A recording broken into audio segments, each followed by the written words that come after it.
Nur, di sini kita mau review untuk generasi mesin L2L dan 2L Hero ya. Jadi bagi yang belum tahu biar lebih tahu, dan yang sudah tahu ya nggak apa-apa untuk diabaikan. Dan banyak yang Gen Z ya sekarang ya, mungkin jarang melihat untuk mobil pick up high ace seperti ini. Tapi kalau udah yang berumur pasti udah familiar lah dengan bodi mobil ini. Ini high ace pickup LH11 tahun 1982. Untuk keluaran pertama itu tahun 1980. Tapi kalau untuk di negaranya tahun 77 itu sudah lahir dia. Tapi masuknya ke Indonesia tahun segitu. Kita bahas untuk mesinnya dulu. Ini menggunakan mesin tipe L, generasi sebelum 2L di Kijang diesel. Pertama itu tipe L dengan cc 2200. Kemudian keluar 2L Hero dengan cc dan bodi sama, ada perbedaan dikit di luarnya aja, itu cc-nya 2400 2500. Kemudian keluar generasi berikutnya yang dipakai di Kijang diesel 2L. Kalau yang ada T-nya itu sudah turbo. Kalau yang ini mesin tipe L, cuma saya rubah. Kita bahas dulu untuk mesin L dan 2L Hero, karena di sini ada bloknya. Kita bahas perbandingannya dulu.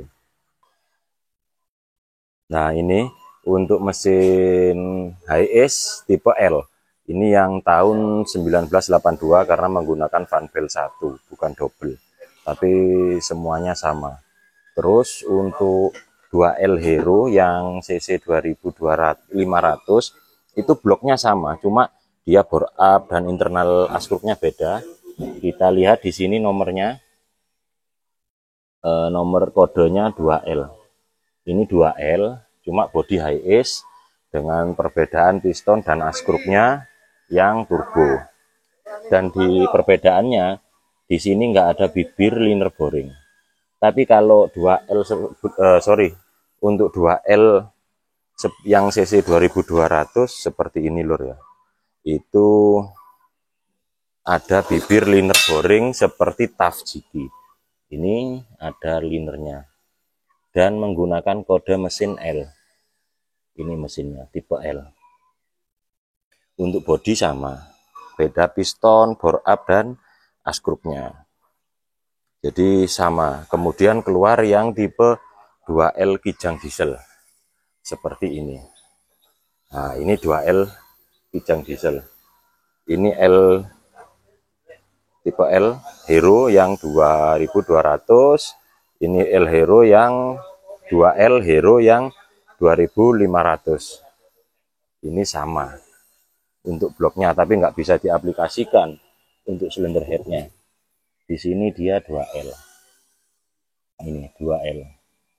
Jadi itu generasi mesin untuk Toyota diesel.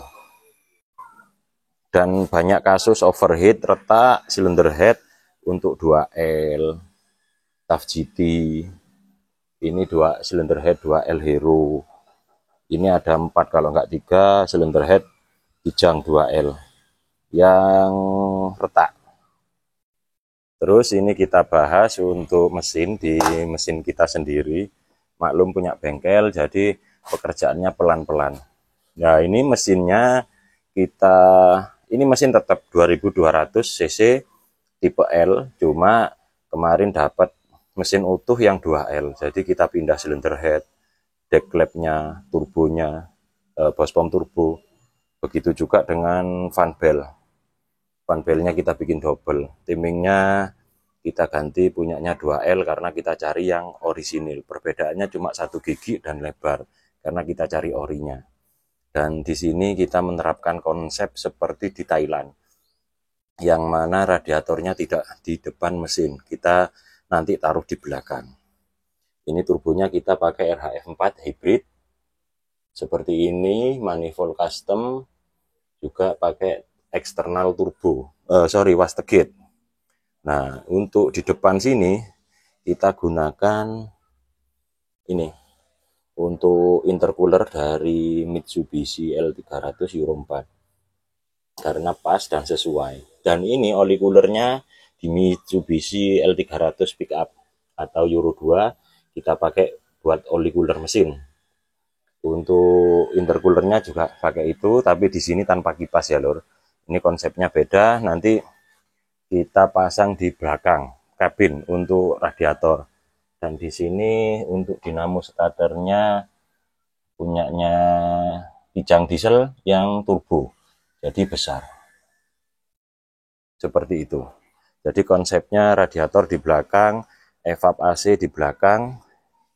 Terus untuk oli cooler Matic kita gunakan punyanya kondensor, bukan evap, kondensor AC yang kecil. Ini buat oli cooler Matic, jadi biar lebih maksimal. Terus nanti radiator rencana mau kita taruh di sini, kita pakaiin untuk jadi satu sama kondensor, pakai elektrik.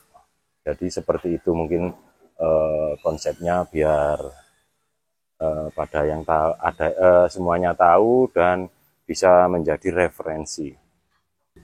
Soalnya kalau sekarang kan banyak mobil motuba klasik yang disulap sesuai keinginan. Keinginan setiap orang itu berbeda-beda dan karena ini bukan full orisinil semua, jadi ya kita gunakan apa adanya dan sedikit perubahan dan modifikasi. Kalau mesinnya udah turbo transmisi matic, pasti otomatis pengeremannya juga beda. Ini ring 17, kita pakai diameter 320 untuk disc brake-nya, jadi biar lebih pakem meskipun mobil tua. Ini turbonya seperti ini penampakannya lor.